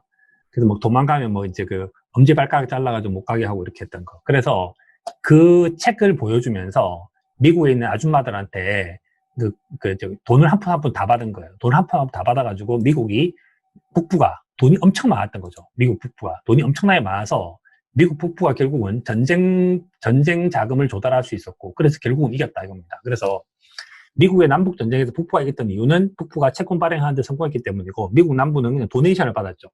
그 영화에 보면 그거 나오잖아요. 저기 뭐 바람과 함께 사라지다. 그래서 이제 돈 많은 이제 사람들이 다 자기가 도네이션하는. 그래서 귀족 위주의 이제 그런 스타일을 갖고 있었던 남부가 결국 망하고 북부가 이제 이기게 됐다. 뭐 이런 얘기들이 있고. 그다음 러일 전쟁할 때 일본이 왜 이겼냐? 일본이 채권 발행을 했고요. 중일 전쟁할 때 일본이 왜 이겼냐? 일본이 채권 발행했기 때문입니다. 그래서 모든 전쟁의 뒤에는 채권 시장이 존재했다. 그래서 로츠차일드 가문부터 시작해서 언제나 채권 시장이 존재했던 거죠. 그리고 그 원형을 만든 사람이 누구냐? 알렉산더 해밀턴입니다. 알렉산더 해밀턴. 정말 어마어마한 천재. 그래서 이 사람에 의해서 이제 전 세계가 이렇게 움직이게 되죠. 그래서 이제 미국이라는 나라가 그 30년짜리 채권 이런 시장을 만들어서 채권 발행을 통해서 시장을 키웠는데, 이게 정말 대단한 일이고요. 그러면 이제 그 다음에 우리가 생각해 볼 만한 것 중에서 유럽은 도대체 언제쯤 되면 유럽이 강해질까 이렇게 생각을 한번 해보게 되는데, 자, 이게 왜 되게 중요한가 하면 돈을 모으는 입장에서만 생각해 봅시다. 돈을 모으는 입장. 자, 돈을 모으는 입장에서만 생각을 하면 채권 시장이 존재를 하는데, 자, 채권 시장이 존재를 하죠. 채권 시장이 존재를 하는데, 유럽을 들어오면 유럽은 다른 데서 볼게요. 이거 어떻게 봐야지 잘 보일까? 그냥 봐야 되겠다. 자, 이게 유럽을 들어오면, 유럽은 채권이 독일 채권, 프랑스 채권, 이탈리아 채권, 이게 다 다르잖아요. 왜 다르겠습니까? 여기는 EU니까, 그러니까, 유나이티드 유럽이 아니라, 하나 유나이티드 된 게 아니잖아요. 유러피안 유니언일 뿐이잖아요. 근데 미국이라는 나라가, 알렉산더 해밀턴은 유나이티드 스테이츠를 만들자고 주장을 했지, 스테이츠 유니언을 만들자고 주장한 게 아니에요. 그러니까 제퍼슨의 주장은 뭔가 하면, 지금 현재 EU처럼 만들자는 거예요. 그러면 모든 주들이 뭘 해야 되는가? 모든 주들이 다 금리가 따로따로 있어야 돼요. 다 금리가 따로따로 있다는 말은 뭔가 하면, 여기 금리, 여기 금리, 여기 금리, 여기 금리가 다 달라야 된다는 얘기예요. 그런데, 현재 유럽이 지금 이제 하나의 국가로 성장하지 못하는 가장 큰 이유가 뭐냐면, 유럽은 이 금리가 다 다르잖아요. 그러니까, 잘 벌고 신용등급이 높은 독일은 금리가 되게 낮고, 못 버는 이탈리아 같은 금리가 되게 높으니까, 누군가가 약한 애가 생기면 무너질 수 있다는 거예요. 그렇지만 미국은 캘리포니아가 저 지금 돈 없어요라고 그러면, 이제 이쪽에서 플로리다에서 내가 돈 벌어서 줄게. 이런 것이 가능하다는 겁니다. 그래서, 부자 나라와 가난한 나라가 섞여 있는데, 그것이 서로 결합할 수 있는 것이 가능하고, 전체적으로 신용등급이 높은 애가 신용등급이 낮은 애가 있으면 신용등급 평균에 맞춰지기 때문에 미국은 낮은 금리의 돈을 조달하는 것이 모든 주가 가능하고 모든 기업이 가능하다. 근데 유럽은 그게 안 된다. 그러니까 미국이라는 나라가 갖고 있는 유나이티드 스테이츠라는 아이디어가 얼마나 훌륭했는가라는 것을 한번 보여줄 수 있는 그런 사례들이죠. 그래서 알렉산더 해밀턴 얘기는 정말 너무 재밌는 얘기입니다. 근데 이 사람 이제 호사가들 사이에서는 마지막에 이제 결투에서 죽지 않습니까? 이렇게 부통령하고 그 당시 초대 재무장관하고 서로 이제 기분이 안 좋아가지고 해서 이제 죽죠. 결투로 해서 이제 되게 이른 나이에 죽어버렸는데, 그래서 약간 더 신화가 된 사람이에요. 그래서 오늘 보여드릴 이제 이 부분들은 정말 되게 중요한 얘기들이 많죠. 중요한 얘기들이 많고, 또 제가 여기서 이제 쭉 보는 것 중에서 재밌다고 생각하는 것이, 미국이 제가 지금까지 인류 역사를 딱 보면 역사가 약간 그런데, 저는 역사를 보니까 3대가 연속으로 똑똑하면 정말 오래 가는 것 같아요. 정말. 그래서 예를 들어서 우리나라 같은 경우에는 태종, 그 다음에 태조, 태종, 세종 이렇게 하면 되게 오래 갔던 거죠. 만약에 영조, 정조, 그 다음 또 누군가가 한 명이 되게 똑똑했었으면 나라가 반열에 설 수 있었지 않았을까, 뭐 이런 생각이 드는데, 청나라가 반열에 섰던 것이 강희제, 옹정제, 건융제, 그래서 강건성세가 일어났기 때문이거든요. 근데 미국은 정말 건국의 아버지들 이런 사람들이 1대부터 시작해서 4대, 5대, 뭐 이때까지, 6대까지 정도쯤인가? 진짜 너무너무 훌륭하게 나라를 갖다 컨트롤한 거예요. 그래서 진짜 저는 그게 되게 중요하다는 생각이 들었고, 그 다음에 현재 미국에서, 이제 유럽에 이제 메디치 가문 있지 않습니까? 메디치 가문도 정말 3세대가 딱 넘어가면서부터 시작해서 이제 반열에 딱 올라서게 됐죠. 저도 이제 그런 생각이 드는데, 제가 이제, 이거 현우가 지금 듣고 있을 텐데, 그래서 한 3세대 정도까지 가면 정말 기반이 만들어지는 것 같아요. 그래서 저는 요즘에 그런 생각이 드는데, 우리나라가 사실상 약간 3대까지 간 것 같거든요. 롯데 신격호 회장이 이제 최근에 물러나서 이제 2세대까지 롯데가 왔고, 뭐 LG 이런 데서는 4대, 5대까지 갔고, 삼성이 이제 한 3대까지 갔고, 현대도 한 2대 정도, 2대 뒷부분까지 왔는데, 3대까지가 정말 잘하면 진짜 반열에 올라서는 것 같아요. 그리고 우리나라가 나라로 보자면 정말 3대 경영자들이 이제 경영을 하고 있는 상황인데, 지금 현재는 좀 잘할 확률이 좀 되게 낮지 않을까, 뭐 이런 생각이 좀 들어요. 왜냐하면 이게 제가 이번에 미국 가서 느꼈던 건데, 여기 그랬었는데, 미국이란 나라는 이런 얘기 되게 많이 하죠. 그래서 뭐 제가 이제 그 사업을 한다는 것, 뭐 이런 책을 받고, 그 다음에 이제 그 레이 크록에 대해서 영화도 제가 봤는데, 이걸 보면서 미국은 진짜 재밌는 나라 같아요. 미국은 똑똑할 필요가 없어요. 똑똑할 필요가 없고 용감하면 돼요. 미국은 용감한 걸 최고로 쳐주는 나라 같아요. 그래서 미국에서 되게 상징적인 것이 앨리스 섬이지 않습니까? 앨리스 섬. 여기가 이제 여기가 미국 뉴욕 옆에 있죠. 뭐 많이 가보셨겠지만 여기 가면 이민자들이 여기서 옵니다. 이민자들이 와서 그 이민자를 받는 거죠. 여기가 보면 정말 전 세계 모든 나라들 이름을 다 볼 수 있습니다. 전 세계에서 가장 용감한 애들이 이제 배를 타고 목숨을 걸고 갔던 것이 이제 앨리스 섬이고, 앨리스 섬에 가면 물어봐요. 첫 번째, 너 영어 할 줄 아냐? 영어 못한다. 근데 이제 미국의 초기 발달사에서 그 사람도 필요했고, 특히 똑똑한 사람이 필요했기 때문에 미국에서 영어를 못하지만 수학적으로 똑똑하거나 이런 애를 찾아내기 위해서 미국이라는 나라가 얼마나 애를 썼는지를 보여줘요. 그래서 미국이 이민자의 나라가 맞다. 그래서 현재 쭉 오고 있고, 현재 트럼프를 제외하고 모든 사람들은 다 사실 이 이민자의 나라를 만들기 위해서 되게 애를 써왔는데, 여기가 되게 미국의 상징적인 그런 곳입니다. 두 번째는 미국이란 나라가 이제 이렇게 주식회사라는 기반을 만들었다라는 얘기를 해서, 거기 보면 나오죠. 독립선언서가 사실상 거의 비즈니스 협정문 같은 거다, 이런 얘기를 하는데, 뭐 여기 뭐 그런 얘기고요. 그 다음에 이제 미국이란 나라를 또 느끼게 해주는 거는 3세대까지 가는데, 여기 좀 재밌어요. 월트 디즈니 창업주 손녀가 1억 불어치 갖고 있더라고요. 1억 불. 근데 잡스가 최대 주주예요. 그러니까 맥도날드라는 회사는 어떤 회사냐라고 하면, 생산을 열심히 하던 시대에는 맥도날드 형제에 의해서 만들어졌고, 그 다음에 레이 크록이 만들었고, 지금 또 다른 사람이 만들어지고 있죠. 그래서 미국은 정말 대통령제처럼 그 당시에 가장 경제적으로 의미가 있고 가장 효율적인 시스템을 만들어낼 수 있는 애들이 미국은 항상 넘버원을 하고 있는 것 같아, 이런 생각이 하나 들었습니다. 또 하나는 이제 지금 이제 최근에 4차 산업혁명 관련해서 또 하나의 코멘트를 드리면, 인프라에 대한 얘기인데, 인프라. 우리가 되게 중요하게 생각하는 것이 이제 이 인프라 같아요, 인프라. 인프라인데, 경부고속도로 있잖아요. 경부고속도로. 경부고속도로가 있는데, 경부고속도로가 있었고, 강남이 만들어졌죠. 강남이 만들어져서, 이 그림이 이제 한국의 이제 초기 발달사에 되게 중요했고, 이때 뭐 이제 혜은이가 띠띠띠띠띠 빵빵 노래 부르고 뭐 이렇게 했지 않습니까? 했는데, 처음에 이제 이 경부고속도로를 만들고 난 다음에, 이것도 되게 많이 들어먹었는데 했고, 강남에 도로를 만들었어요. 강남에 도로를 만들었는데, 여기가 지도를 한번 보여드릴게요. 강남이 얼마나 살기 좋은 곳인가.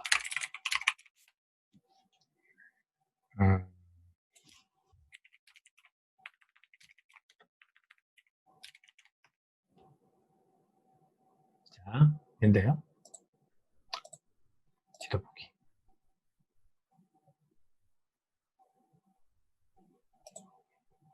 자, 지도를 보면, 강남을 딱 들어오면 길이 네모 반듯하죠. 네모 반듯하고, 중심바닥 전부 다 이제 이렇게 지하철이 다 있습니다. 지하철. 자, 이렇게 돼 있고, 여기는 가로길의 두께와 세로길의 두께가 거의 비슷해요. 거의 비슷한데, 강북으로 올라오면, 세로는 두꺼운데, 가로가 되게 얇아요. 가로가. 이쪽이 되게 얇죠. 옛날 길이. 그래서 여기는, 이쪽 길은, 여기 길은 네모 반듯한 바둑판 모양으로 만들어져 있는 거고, 여기는 그렇지 않거든요. 그 가장 큰 이유가 뭔가 하면, 서울역부터 용산까지, 여기까지가 지상철이에요. 지상철이어서, 지상철이기 때문에 이게 항상 이게 뭐죠? 이렇게 다리를 이렇게 건너야 되는 거죠. 다리를. 그래서 강북이 발전하지 못하게 돼요. 대신에 강남이 엄청나게 발전했는데, 강남이 여기가 도로 길이가 여기가 10차선이에요. 10차선. 그래서 그 당시에 박정희 정권이 욕을 되게 많이 들어온 게 뭔가 하면 그 일본으로부터 받은 전쟁 배상금을 가지고 왜 지금 쓸데없이 사람들 아무도 안 다니는데 경부고도를 만드느냐. 두 번째, 도대체 그 이 당시에 여기에 강남에 여기 막 이렇게 뭐 뽕 바치고 그랬다 그랬지 않습니까? 저도 안 살아봐서 모르겠지만. 근데 여기 이제 그랬었었는데 여기를 도대체 왜 10차선을 만들고 지라이냐. 그래서 욕을 들어먹었다는 거예요. 근데 그 10차선에 뭐가 다니는 우마차가 다니대요. 우마차가. 우마차가 다녀서 차선이 하나도 없었다는 겁니다. 그런데 이 당시 이 우마차가 없었다면, 이 당시 10차선이 아니었다면 과연 강남이 이렇게 발전할 수 있었을까? 이게 뭐가 있는가 하면 모든 천재적인 사람들이 만들어내는 것이 인프라를 만들자는 거예요. 인프라를 만들자. 그래서 영상에 나오죠. 링컨이 인프라를 만들었다. 대한민국 박정희 대통령이 인프라를 만들었다. 그래서 산업을 키웠다는 거예요. 이거는 제가 지난번에 이제 그 말씀을 드렸었습니까? 그 말씀을 드렸는데, 우리나라에도 이제 그런 기회가 몇 번 있었는데, 퇴계 이황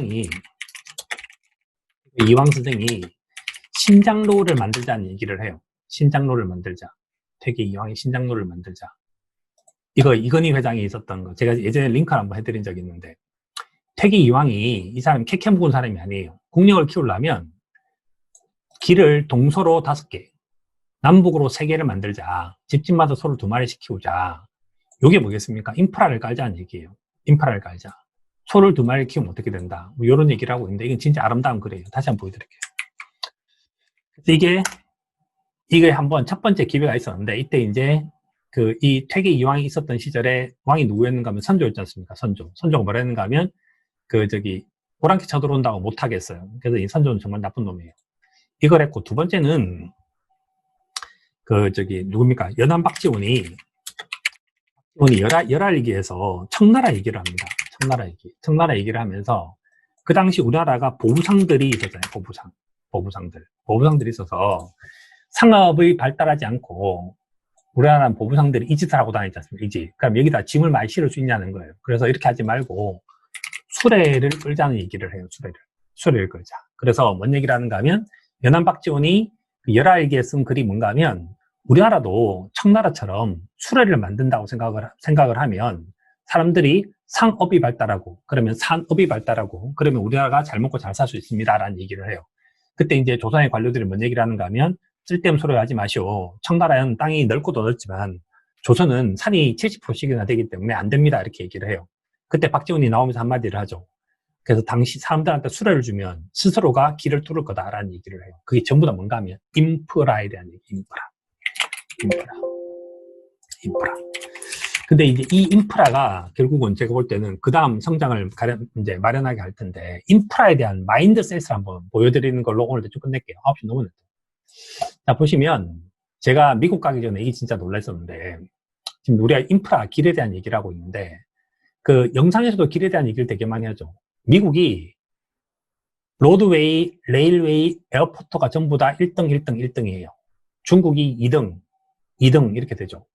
그런데 이걸 딱 비교를 한번 해봤는데 한국이 이렇게 만들어져 있거든요. 비교를 해보는데 저는 한국에 비해서 미국의 도로 길이가 66배가 더 길어요. 철도는 74배가 더 길어요. 전 이까지가 이해가 됐어요. 이까지. 근데 제일 이해가 안 되는 게 이해했어요. 이게 에어포트. 미국이 122배가 길어요. 122배. 압도적이죠. 미국은 정말 다른 모든 나라에 비해서 정말 모든 것이 유해로 연결되어 있어요. 제가 지난번에 카톡에 한번 썼는데 미국 뉴욕은 2분의 1대인가 정도쯤으로 비행기가 오르락 내리락 거립니다. 정말 어마어마하게 많은 사람들이 왔다 갔다 하는데 사람들이 이런 생각을 하는 것 같아요. 우리가 야 부산에 한번 가냐 이렇게 말하면 부산이 멀지 않습니까? 한 4시간 걸리니까. 근데 그래도 한번 가겠다고 생각하면 갈 수 있거든요. 우리는 왔다 갔다 한 4시간 정도쯤 걸리면 그냥 자기 나라로 생각하고 사는 것 같아요. 근데 이제 저는 그렇게 생각을 한다면 도쿄나 오사카도 2시간이면 가니까 도쿄, 오사카다 우리나라라고 생각해야 되는 것 같고 상해, 북경도 우리나라라고 생각해야 되는 것 같아요. 근데 이게 미국 놈들이 있지 않습니까? 미국 놈들은 뉴욕에서부터 시애틀까지 가거나 LA까지 가거나 샌프란시스코 가면 6시간 걸리잖아요. 미국 애들은 6시간 비행기 타고 가는 걸 아무렇지도 않다고 생각해요. 더 골 때리는 거는 시애틀에서 한 6시간 정도쯤 되는 비행기를 타고 날아가면 인도에 가거나 중국에 도착할 수도 있거든요. 영국에 갈 수도 있고. 그래서 걔네들은 인도도 지구 나라라고 생각하는 것 같고 영국도 저 나라라고 생각하는 것 같아요. 저는 이게 자기가 생각하는 삶에 있어서 크기 같아요.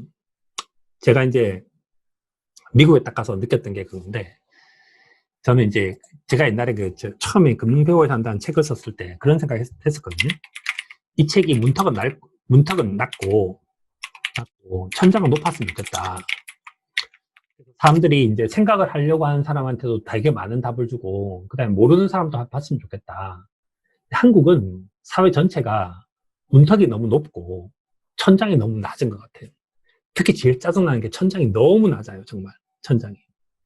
근데 미국이라는 사회는 문턱이 낮은지 높은지는 모르겠어요. 근데 용감한 사람한테는 문턱이 좀 낮은 편인 것 같고, 그 다음에 천장은 정말 이렇게 높을 수 있을까 싶을 만큼 높은 것 같아요.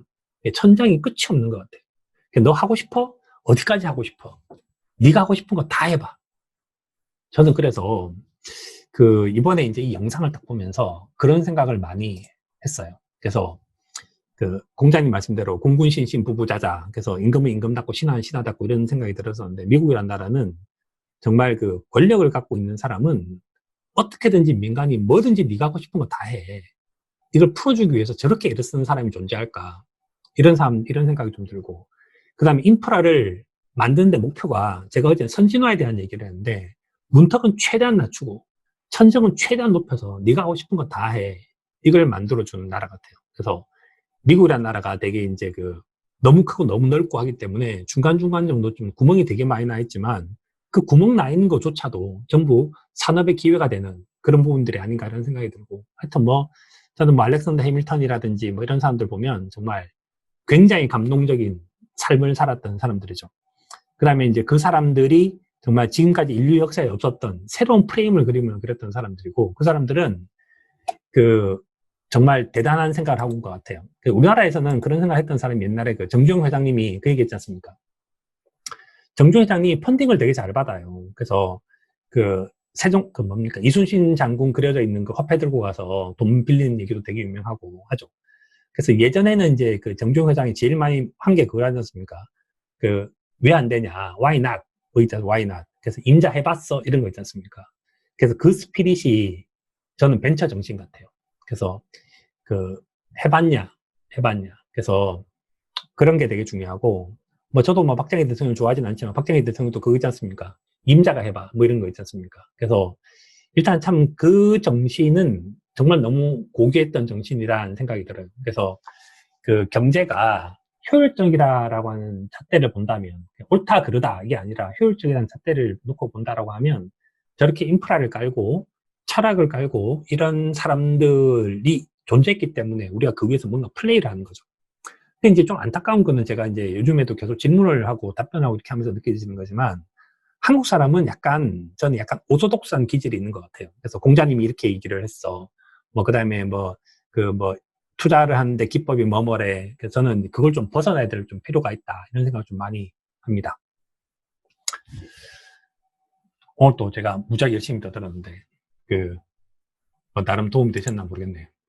오늘 했던 부분들은 제가 이제 아까 배웠으니까 이제 기록을 해서 그 부분을 드리도록 하겠습니다. 자, 이제 질문 있습니까? 질문? 이제 질문이 이제 그냥 가리지 말고 막 해보는 걸로 하죠. 아까 이제 빌드 커브 컨트롤도 나온 판에.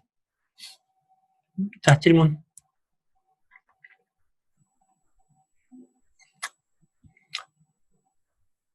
전 우리가 이렇게 투자를 잘하려고 하면 가슴이 시킨 거를 좀 잘 하지 말아야 되는 것 같아요. 그래서 제가 이제 제일 놀랍게 생각하는 것 중에 하나가 그건데, 미국에 보면 그거 있지 않습니까? 국가 부채 시계 아시나요? 이 얘기로 마무리를 해볼까? 미국에 하면 국가 부채 시계가 있어요.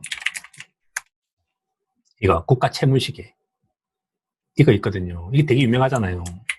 그래서 항상 이제 미국이란 나라가 뭐가 되면 이제 국가 채무 시계가 있어가지고, 이렇게 미국이란 나라가 지금 이제 오늘 또 지금 이제 이거 있지 않습니까? 이거 여기 보면 미국의 국가 부채가 얼마다 이거 누가 만드는지 아십니까? 이게 누가 만드는가 하면, 제가 들은 얘기로 따르면 미국의 한 농부가 만들어서 붙여놨대요. 이렇게. 근데 아무도 신경 쓰고 있지 않는 거죠. 근데 신기하게 저거 신경 되게 많이 쓰는 사람 중에 하나가 꼭 우리나라 사람이죠. 가계부채가 이렇게 크고 국가부채가 이렇게 크고 기업부채가 이렇게 큰데 나라가 망하지 않겠냐. 근데 그 신경은 우리만 쓰는 것 같아요.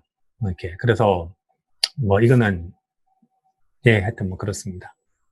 그렇습니다. 그래서 생각을 바꿔야 되는데 그런 것 같아요. 그러니까 저금리에 빌려서 고금리로 투자를 하는 것이 얼마나 중요한가. 이게 상업적인 사람들의 마인드죠.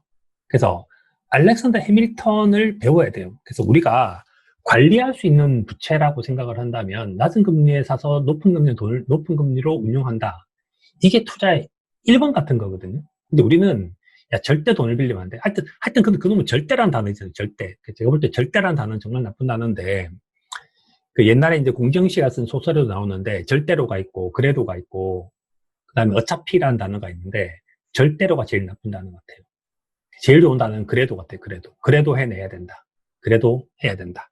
그래서 그 절대로 어차피 이건 정말 나쁜 단어들이고 그래도 라는 마인드로 살아야 되는 것 같고 저는 미국이라는 나라는 그 파운딩 파더즈들이 워낙 처음에 초기에 이제 밑그림을 잘 그려가지고 그런 인프라들이 정말 되게 좋은 그런 유전자를 갖고 있는 것 같습니다. 그래서 가장 용감한 사람들이 뭐 가장 똑똑할 필요도 없고 그래서 전부 다 다른 그림을 향해서 각자가 자기 잘하는 것만 다 해서 그래서 뭐 정말 많은 성공 스토리. 제가 예전에 미국 갔다 와서 이제 한번 설명을 한번 한 적이 있었는데 이게 좀 되게 재밌었죠. 그래서 우리나라가 이제 가장 처지 있는 게 항공 사업인데 시애틀에 가면 보잉 박물관이 있거든요. 보잉 박물관이 있는데 잠시 보여드릴게요.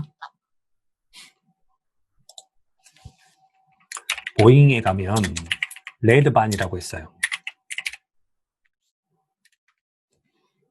레드반 여기 있는데 여기 있죠.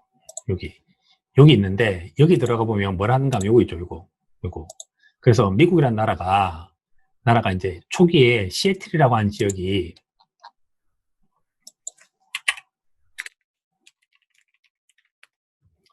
요 지역이 빙하가 있었던 지역이잖아요. 여기가 온 동네가 이제 여기 그 시애틀의 잠 못 이루는 밤 얘기도 나오지만 시애틀이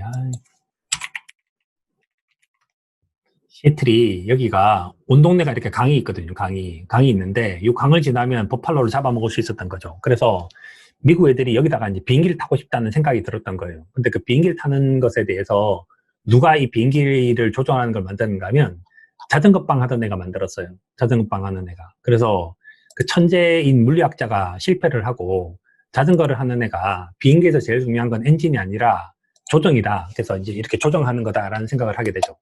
그러한 다음에 이제 그 라이트 형제가 비행기를 만들었다는 사실을 알고 보잉사가 뭘 만드는가 하면 네가 하면 나도 알 수 있어. 그래서 이걸 뭘 했는가 하면 보잉이라는 사람이 목재 영업상 출신이에요. 목재 영업상 출신인데 목수를 불러다가 이렇게 나무를 갖다가 대패로 깎습니다. 대패로 깎으면 아줌마들 들어와서 얘를 갖다가 방수천을 갖고 입혀요. 입히고 난 다음에 비행기를 날리는 거죠. 이 비행기가 레드반이라고 하는 이 비행기가 수십 년, 수백 년이 딱 지나오는데 뭐가 만들어졌는가 하면 이건 뭐 에어버스에서 나온 건데 에어 380 이게 지금 요즘에 보잉사가 하도 제품이 후져져가지고 걔도 또 잘하겠죠. 그러면 그러니까 제가 제일 황당했던 것이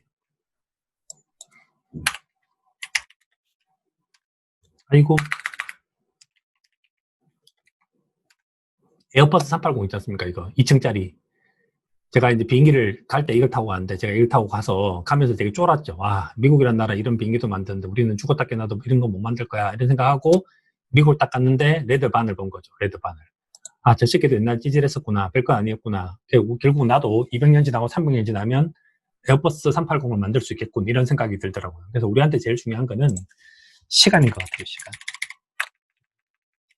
그래서 올바른 정신을 가지고 시간을 갖고 만들어주면 분명히 좋은 결과를 만들 수 있다. 이런 생각을 미국 여행 가서 참 많이 했습니다. 그리고 이제 미국이라는 나라가 갖고 있는 참 묘한 힘. 부분적으로 보면 안 망하는 게 이상한 것 같은데 전체가 어쩜 그렇게 조화로운지 하여튼 그런 생각이 좀 많이 들었어요.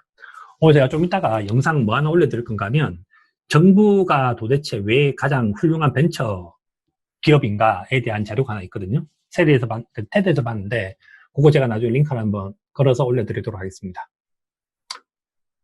뭐 특별한 질문 없으시죠? 오늘은 여기까지 하겠습니다. 수고하셨습니다. 바이.